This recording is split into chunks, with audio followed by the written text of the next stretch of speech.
Hi, welcome back. My name's Poopy, and this is O3 Drop. Thank you for watching. In this video, I wanted to share some stories about my time at the Seattle Battle Hardened. I had a great time there. I met a lot of cool people. I played some great games, and every one of my opponents was a fantastic player and a delight to play against. Um, and so I want to first say what I brought because I had planned up until Monday night to bring Zen. However, after Zen won Nationals, I wasn't very enthusiastic about playing Zen. I felt like I was picking the best deck because it was the best deck, and there's nothing wrong with that, but it didn't excite me. And I have this other list that I have been sitting on and haven't really known whether or not it was a meme or not, but it's Kitty Katsu. And I love this list. I have a lot of fun playing this list, and I've always played Katsu. So I decide Monday night, this is the list that I'm going to bring. And over the next 48 hours before, actually, it was only about 24 hours before my flight. I was going to tune the deck and test as much as I can to feel good about it. So that's what I do.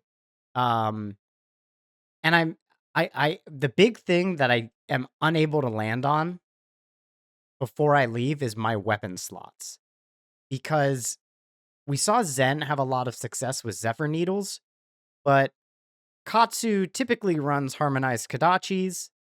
This list doesn't have all that many blue zeros, so I'm thinking maybe harmonized Kadachi, but then I think about Ornate Tessin as a way to fix an Art of War hand. If I play Art of War but don't have a card that I feel I needed, I have a chance to grab that in exchange for a resource and putting a card on the bottom of my deck. I didn't like that. I tested it for a little and I brought it to Seattle with me, but because I was moving between decks, I forgot to bring both Zephyr Needles. So when I get to Seattle, I realize I only have one Zephyr Needle, which starts a world tour of me going to every game shop in Seattle that is listed on Flesh and Blood's website as a retailer. I went to Mox Ballard. I went to Mox Bellevue. I went to Zulu's. I went to Laughing Dragon. I went to I think it's called Out of the Box. And finally I decide that I'm going to go to a shop. I believe it's called Tabletop Village. I've gone to all of those other places that day. Tabletop Village is back in the city, and I'm out towards, I want to say I'm around Bellevue at the time. Uh, I can't remember where exactly I was when I decided to go to one more shop, but Tabletop Village is about a half an hour drive from where I am. When I go there, I'm not going to have too long because I have to pick my sister up from her job because she's letting me borrow the car. So I decided it's not going to hurt to try one more shop. When I get in there, I see two faces that I recognize, but I don't know. And that's Majin Bey and Peter, two fantastic Kano players. And I turn around, run to my car, grab my deck, and come back in. And immediately I'm like, I know you guys play Flesh and Blood. Let's play some Flesh and Blood. So I get some reps against Peter. And first, I learned that Kano is really good right now. I knew he was, but I hadn't seen what what Peter could do with Kano, and it scares me. Um, We go 1 and 2, but in reality, I go 0 and 3, because Peter and Majin help correct me on some of my misplays. At a tournament level, I would have gone 0 and 3. Um, but it was really cool to talk to some players in the space. Um, and I suppose a little bit of an influence for me making this video, as Majin often does some really cool story time videos. So that was fun. I got to play with some players that I admire and just meet them as people. Good time. Um, Next day, we I show up at the tournament, and I still need a Zephyr Needle. Um, I find one. I'm able to submit it, and I go to my first round feeling strong, but still a little bit unsure about the deck. My first round is against Lucas Ing. I want to say Ing is how you pronounce it. I'm not entirely sure, but you will know eventually because Lucas is insane. He is a very good player. Um, and this is a pretty close game. It's Kitty Katsu versus Enigma. As soon as I reveal my equipment and Lucas sees the tiger taming Kakara, we have the first instance of someone getting very excited to be sitting across from Kitty Katsu, which is a theme throughout the weekend. People were really enthusiastic about the deck. It it really made me feel very good. That people were excited to be playing against this deck. Um, so Lucas is like, "Oh, spicy! You're bringing Kitty Katsu," and I was like, "Yeah." And we get this game started, and it's going well. And I get a big chain going, and I feel I get a little bit baited because Lucas is like, "Here comes the salt the wound," and I'm like, "Yeah, I should go for the salt the wound," but I take him from 27 to 18 with that. And I usually don't break my mask until it's going to put my opponent in single digits. But I figure it could be the best I'll get all game. And I decide to go for it. So my mask is offline. I don't have it for blocks. I don't have it anymore. And we get to a point where it's 7-4. And Lucas sends a CNC with a resource floating, a tunic, and a card in hand. And I know that Enigma is running CNC and Pummel. At least some lists are. So I correctly read that I'm facing a CNC Pummel. I don't want to live under the threat of Pummel for the rest of the game. And I feel that if I am under that threat, something worse could come later in the form of not Miraging Metamorph, but a Phantasmaclasm, right? Phantasmaclasm is a 9, be pushed to 13. My hands don't block all that well. So even if I give you my whole hand, that's not necessarily going to cover that. And it's Enigma, so we could be looking at a free 2 go again from a Spectral Shield. So I think about this for not long enough. And I decide to give enough cards from my hand and my Shuko. I believe I give 2 cards from my hand and Shuko. So I think I'm blocking 7 on what I know is going to be pumped to 10. And the reason I'm doing this is to bait out the pummel so it's gone. But I'm also looking at the wrong player's health. I'm looking at Lucas's health, thinking, oh no, I'm about to get pummeled, but I live at 1. When Lucas says go to 4, I realize that I've mistaken who is in the lead, and I'm mortified because I just gave my Shuko. which is not a good piece of equipment to give up in that matchup. I also gave zero cost go again with an on hit of Make a Tiger.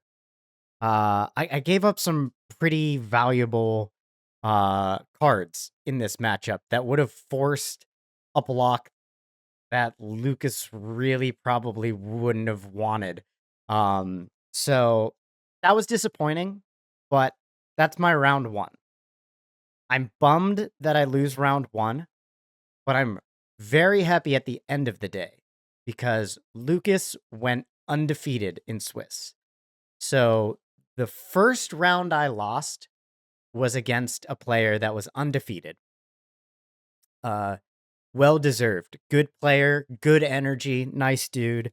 But that was a rough way to start the event. And then I head into round two and I'm against a Betsy.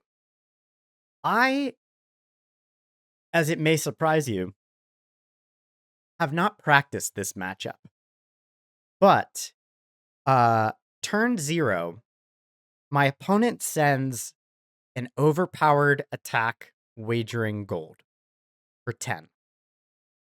In my hand, I have 2 ancestral empowerments, a 3-block combo card, and I have pouncing paws for my boots.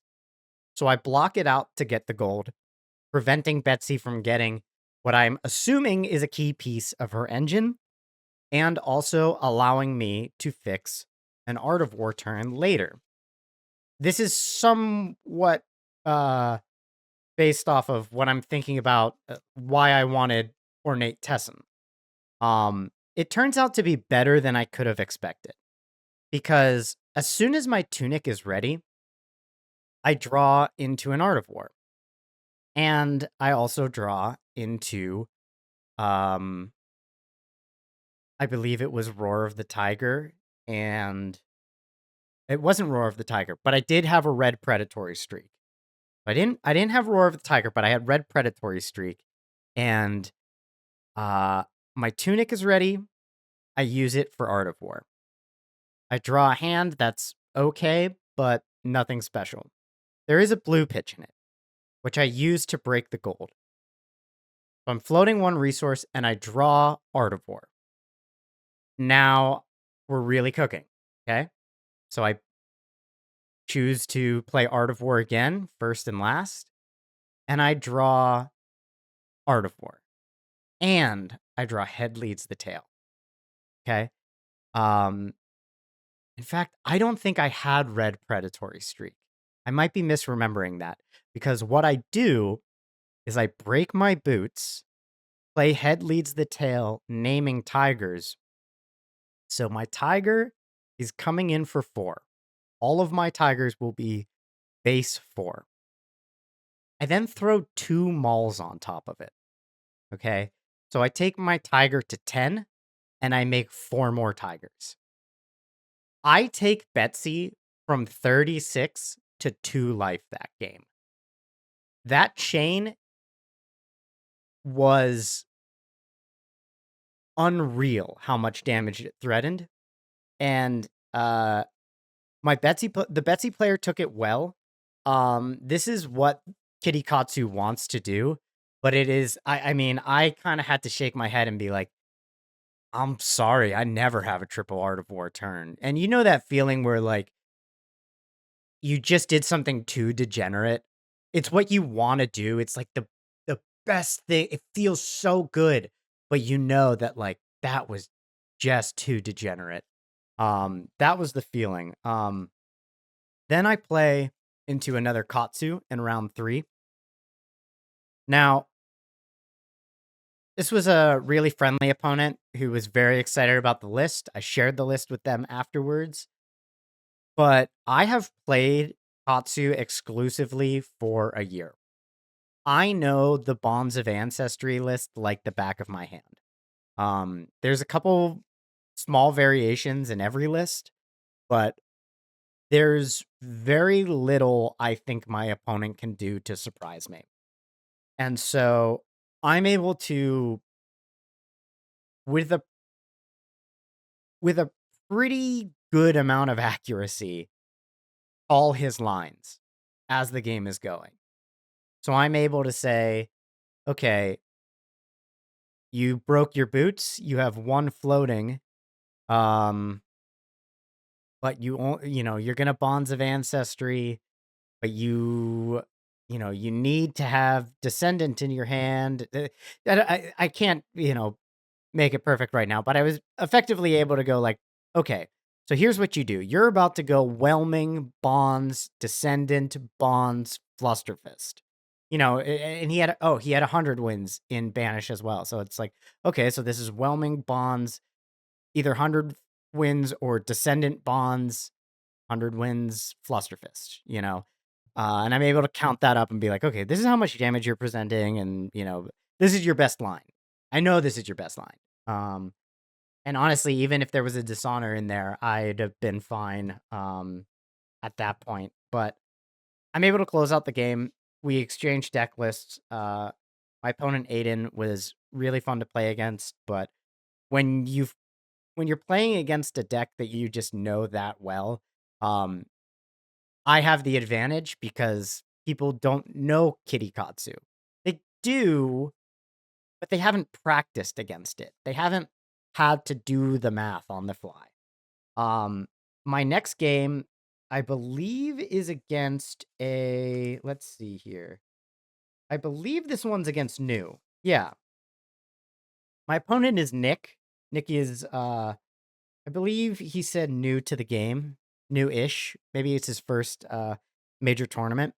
But this is a matchup that I've practiced 100 times and I've lost 99 times. I'm very worried about this matchup. It feels unwinnable in my testing. First new that I'm up against, and I'm able to win. And I'm able to win off the back of one very serious misplay. Actually, I don't know if that misplay cost the game or not. I still had 11 life at the end of the game. And I was chipping away at Nick pretty consistently, sneaking damage through each turn. But instead of activating New's mask, Nick opts to activate New's ability against me. While I have Flex Claws, Aspect of Tiger, Breed Anger, and I think another Breed Anger in my banish zone, all blue. Which means Nick is coming in for 2 plus 1 plus 2 plus 2, 7. I eat that all day. I, I was not afraid of damage at this point. I was afraid of getting my hand disrupted. Um, and I think by choosing that, I was able to close it out. He played well, but sometimes you just make one serious error and the game is turned from there. Next, I play Kyle. I believe his name was Kyle. Maybe that was his last name. But Kyle's on Zen, and my first time playing Zen at the tournament. I know that this is a race that is, in my opinion, favored towards Zen because of the value of the equipment. I can't remember who wins the die roll. I think it's me. I won. But Kyle just arsenals and passes. I get no value really out of winning the die roll there because now Kyle has a 5-card hand, and in this matchup, we're going to be eating damage anyway until we have to block. So, it's a very close game. Kyle has the best Zen state token timing of any Zen I've ever played against. I can't tell you what I had and really paint a picture on why it was so devastating, but it was the hardest Zen state I've ever played through. Somewhere along the way in this match, I know that I miss a Shuko trigger because at the end of the chain, I say, I missed Shuko. Those are bad beats. They happen. I'm also running in this matchup Mask of Momentum, 2 Zephyr Needles, and Vest of the First Fist. This is an equipment suite I like a lot more than I thought I did until this weekend, but in the aggro matchups, it felt very good. And I know I miss a Shuko trigger. I think I lose 1 dagger throughout the game, but the game ends 0-1. And I feel I would love to play Kyle again one day because we'll never know if that 1 damage would have decided the game or if Kyle was just playing at such a high level that closing it out was never that close to begin with. But Kyle goes on to get 2nd place in the whole event. So right now my losses are to Lucas, who is undefeated in Swiss, and Kyle, who gets 2nd. So that's something I feel pretty proud of. Next game, I go into Sam on Azalea. Sam, good guy. We got to talk a bit about my deck because this is another player who is interested. A lot of people were saying like, "Whoa, what are you presenting when I show my equipment?" It's like, what are those boots? What are those like? It throws most players for a loop, right? We have a close game, a back and forth game where Sam, I just don't think sees red in the ledgers at the right times. He's seeing them when I'm holding Command and Conquers. And so I'm able to take damage and send my Command and Conquer back. And I'm able to generally put Sam in uncomfortable positions where he feels like he should block, which is exactly my game plan. I'm giving up my Zephyr Needles just to take a card from hand at times. And ultimately, Sam's takeaway at the end of the game is that he respected Mask of Momentum too much. And I think that's probably the right takeaway. But he played a really good game, and that one definitely had me sweating. I was pretty nervous throughout. Next, I go into. I'm sorry, I did not write your name down here. I go into a dash, and I am going to like boop boop boop. That's their name. I go against a dash. Anytime I'm against a dash, I'm assuming boost dash. There was a while where I ran Remembrance in this list, but then I shared my deck list with my teammates, and they clowned on me for that. But Remembrance in this list, sometimes you just need to get your buffs for your Tigers back. Unfortunately, you know, apparently that was a terrible take, but I stand by it. But I don't because I cut Remembrance. Anyway, I know I'm likely against a boost dash, which is exactly what happens. I win the die roll. I believe I choose to go 2nd, which I think is not what I have in my sideboard guide. I believe my sideboard guide says in that matchup I go 1st. And I believe I've learned this lesson before as well. I'm pretty sure, I didn't double check, but I think I've gone through this exact scenario before. But turn 0, Teklo Core. So now not only does my opponent have an arsenal, 2 resources at the start of their next turn, but also a Teklo Core out. But I have not had any chance to fix my hand. My hand is nothing, right?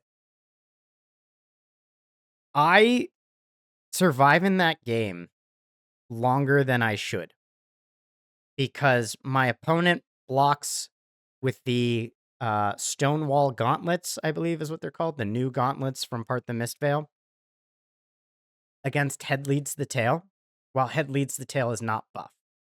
So my tigers are still coming in for 2 afterwards. And my opponent thinks my next tiger is going to come in for 1. But because Head Leads the Tail is not buffed, that effect doesn't occur. I still don't win.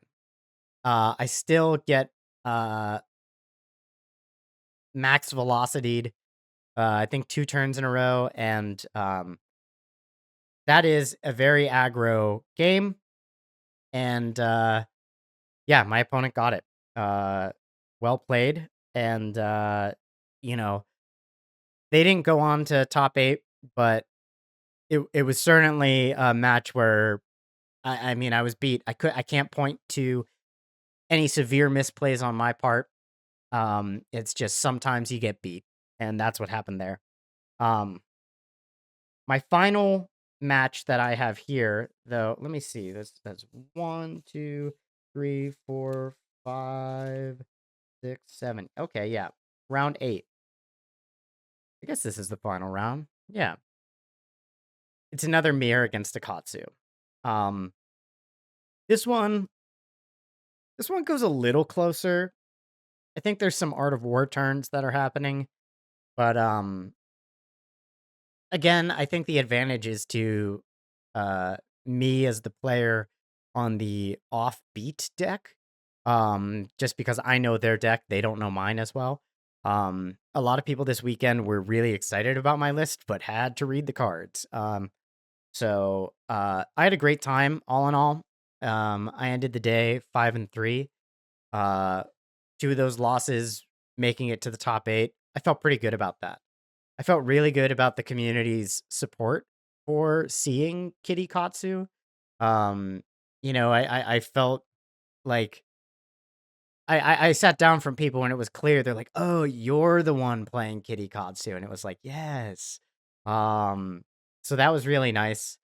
Um, I had a good time talking to some creators, some influencers in the space, and they were all very welcoming. And it was a good time. I never want to appear like fanboyish. I just want to be able to like talk to, hey Brody, I got this question for you. And they were all very approachable.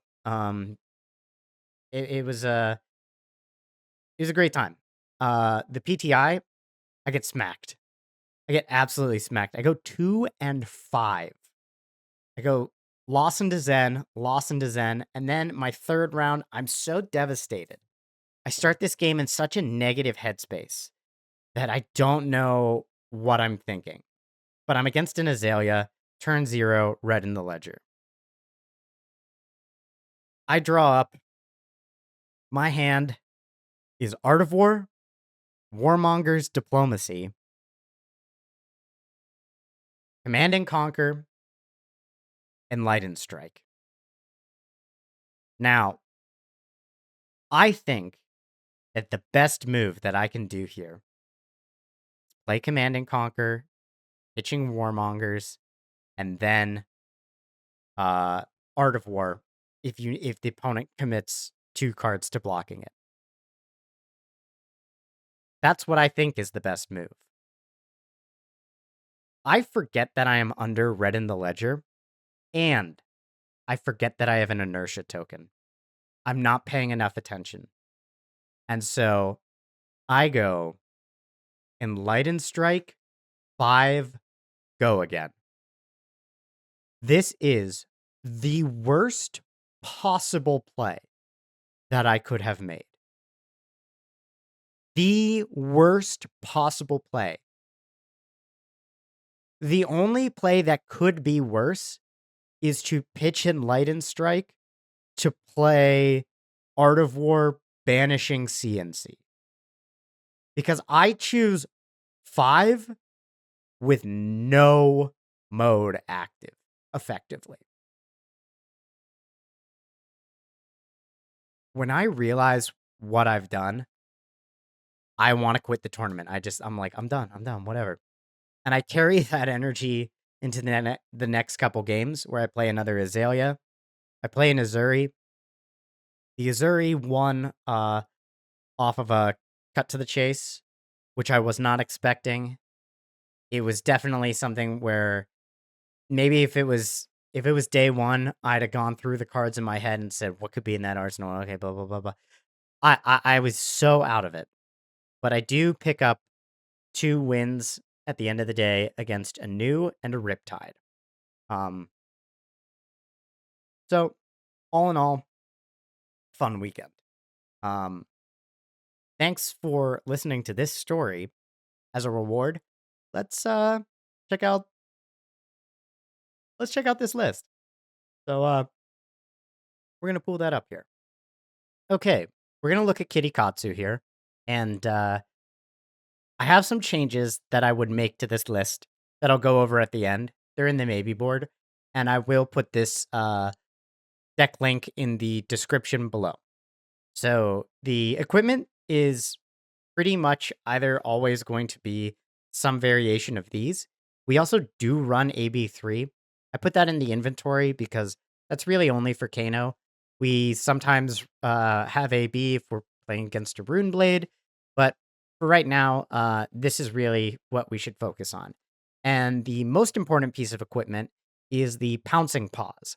Pouncing Paws has Battle Worn, Block 1, and it has, as an instant, you can destroy it to make a Crouching Tiger in your Banish zone. You may play it this turn.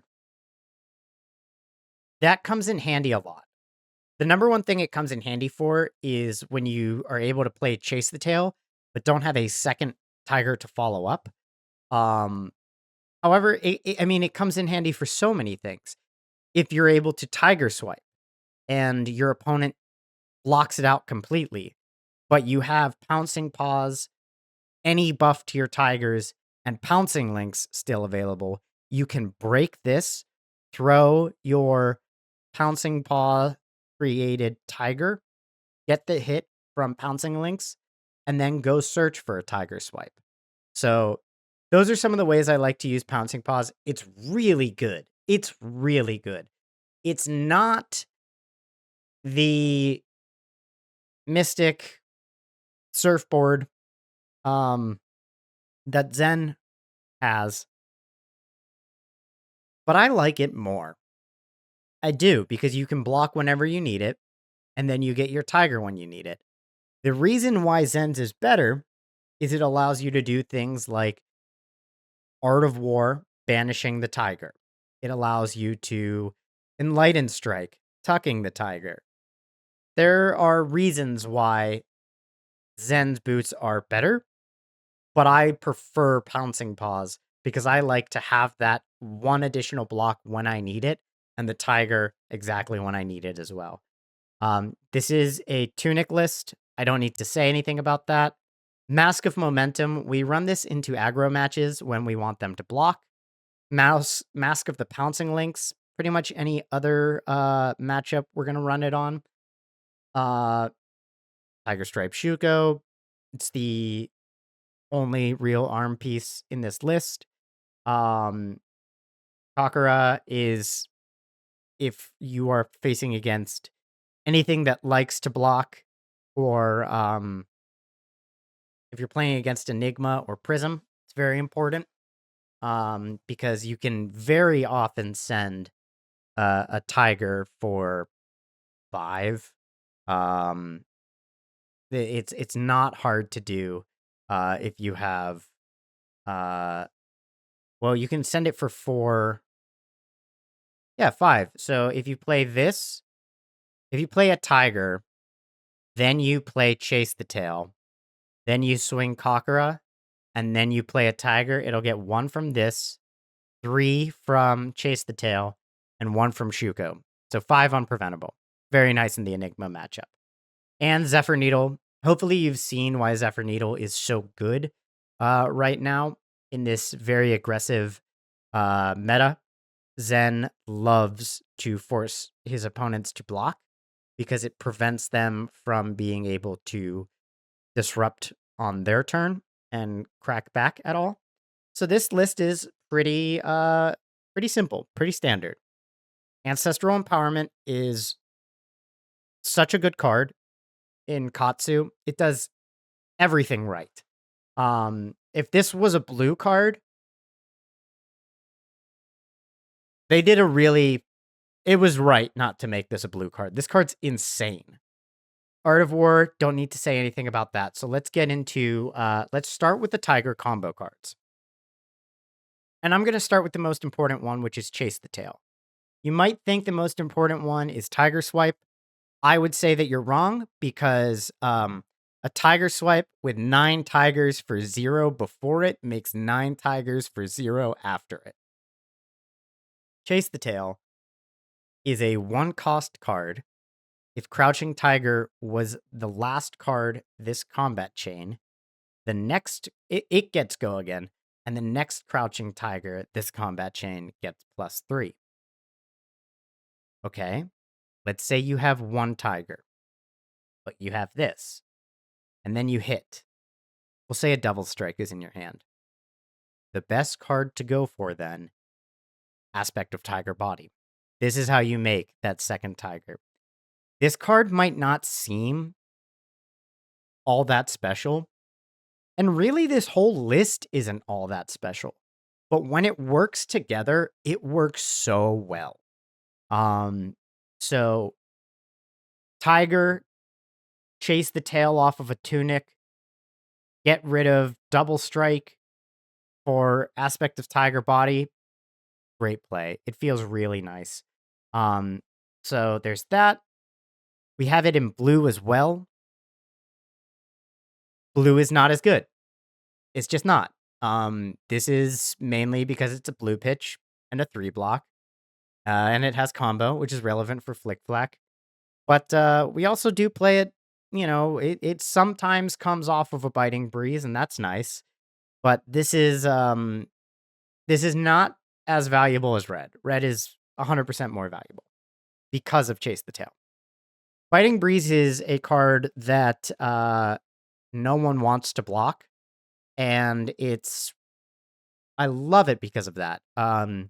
If you have a turn where if you just need a Katsu activation and you start with a Double Strike into a Biting Breeze, you're gonna get the Katsu activation, unless your opponent is just really committing to blocking every card, or has an absolute fridge and it's not been used at all yet. So this is a great card, can get you a Tiger on hit. Breed Anger, 1 resource, 4 attack, 2 in blue. And if Crouching Tiger was the last attack this combat chain, you make another Crouching Tiger in Banish. So obviously, this is a list that wants to go wide. Now, I have 1 CNC in the main board. CNC is good. There are 2 more in the sideboard. If you're gonna have to run 60, and the list is tight enough with the equipment that just throw this in. Don't try and get clever with any yellows or anything, or a 3rd Double Strike. Just CNC, it's good. Play it. Now Double Strike, as I've said before, it is one of my favorite Katsu cards, just because this is, oh god, it's so good. It's so good, and it was out of favor for so long because 1 attack is not all that impressive. But it lets you activate Katsu. Like, this just says activate Katsu or make your opponent block twice. So good. Enlightened Strike. This is an important card to have a 2-card 7, which is often the place you find yourself in this list when you get disrupted. You're only going to be able to crawl back and set back up if you send something like a 2-card 7, so that your opponent they're either going to take 7 or they're going to give you cards and slow themselves down from disrupting you for your next turn. So it's great card. Flex Claws, I love. On hit, make a Tiger. On hit, make a tiger. So good. This deck doesn't have the on hits that traditional Katsu does. You're not drawing cards off of on hits unless it's Mask of Momentum. This is essentially, in this list, card draw. It often acts as that because it gets you one chain link wider, which can be mask. It enables combos. Like if you have Flex Claw, 2 Breed Angers, and a Roar of the Tiger. Well, let's say not a Roar of the Tiger. You have Art of War or something. You have something that pumped your chain. Even if it's just tigers, even if its head leads the tail into Flex Claws, that enables you to go so much wider because now those Breed Angers have go again. They don't without it. Growl, an important card for understanding the unpreventable Shuko activation. So you want to play this after you want to play the red one after you've played Chase the Tail. So that scenario that I said before where you get 6 or 5, now you're at 6, right? So being able to buff your unpreventable tiger is very important in those matchups. Head leads the tail. You're going to name tiger most of the time. But on a blue pitch, one of my favorite things to do is play heads leads the tail, naming Command and Conquer, and then throw Command and Conquer for 7. It's great. It's totally worth spending one of these cards to do that. And this is a very important card because we only run about 9 ways to buff all of our tigers. We have Art of War, Head Leads the Tail, and Roar of the Tiger, right? Very good card. Maul, awesome reaction. Can be a dead card, though. Can be... There are times where you're not able to make tigers. This doesn't do anything because you don't have a card with 1 base. So it can be, this can be a dead card, but when it works, it works. Mauling Key is a great target for Katsu when you're just looking to end a chain with something. If you don't have another source of go again, I'll tell you that this is one of the cards I'm cutting. But it is a good option if you're looking for a way to use an extra resource. Let's say you went Kakura, Tiger, on hit, activate Katsu, and you have 1 resource floating, but no other cards in hand. This is the one to grab. Predatory Streak makes 3 tigers. Roar of the Tiger makes a tiger in your hand, important for Art of War. And tigers get +1. Salt the Wound, a great chain ender. Tiger Swipe is going to make tigers equal to the number of tigers on the combat chain in your banished zone if it hits. So this is a fantastic card for those long chains, especially if you can get your tigers up to 3 or 4 and people start, if you're sending 5 tigers before you send this, people are going to naturally want to start blocking, and then they're going to have to block 4 on this. Warmonger's Diplomacy is another card I think we just skip. It's good enough. You understand why it's good. If you don't, play Azalea. Maybe not even Azalea. There are plenty of classes that get hosed by this. I got hosed by this. I tried to play this against an Azalea. They used long draw half glove to send an arrow for 9, and I had drawn into Predatory Streak, Roar of the Tiger. I don't know what else. Maybe Maul and Ancestral Empowerment. Something that I was like, I have no play here. I have 0 play other than to swing my daggers, but you don't want to start the turn swinging daggers. Not if you're on Zephyr Needle. Blanche, it's a 7 attack popper that hoses new on an on hit. And also, this is the best card against Prism, period. End of sentence. Your Heralds and your Angels, actually, no, I'm sorry. I think they No, you have to have a yellow in your pitch for those to get go again. So yeah, this is losing yellow. Yeah, that's brutal. Command and Conquer, good. Flick Flack as a 2 of. Remember when I said I'm cutting this? Flick Flack is the card that we're adding. Snag, I ran 1 of because I was really worried about new. I'm cutting it. I'm adding in Razor Reflex. So actually, I'm cutting Mauling Key for Razor Reflex, and I'm cutting Snag for a 3rd Flick Flack. So those are going to be down here. This list went 5 and 3 at the Battle Hardened.